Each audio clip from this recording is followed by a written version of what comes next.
Stay safe in your workshop. Welcome to our quick guide on woodworking safety. Did you know tiny sawdust particles can pose a significant threat to your lungs?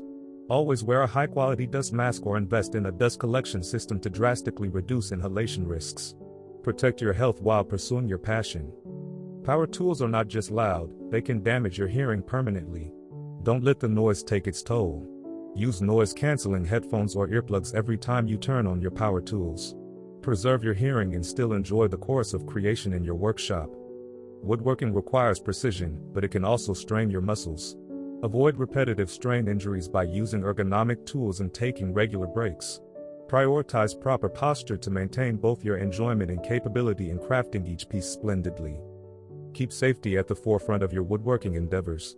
Implement these health-saving measures today to ensure many more years of crafting ahead. If this video has been helpful, please like, share, and subscribe for more tips and insights. Protect your health and continue creating with confidence.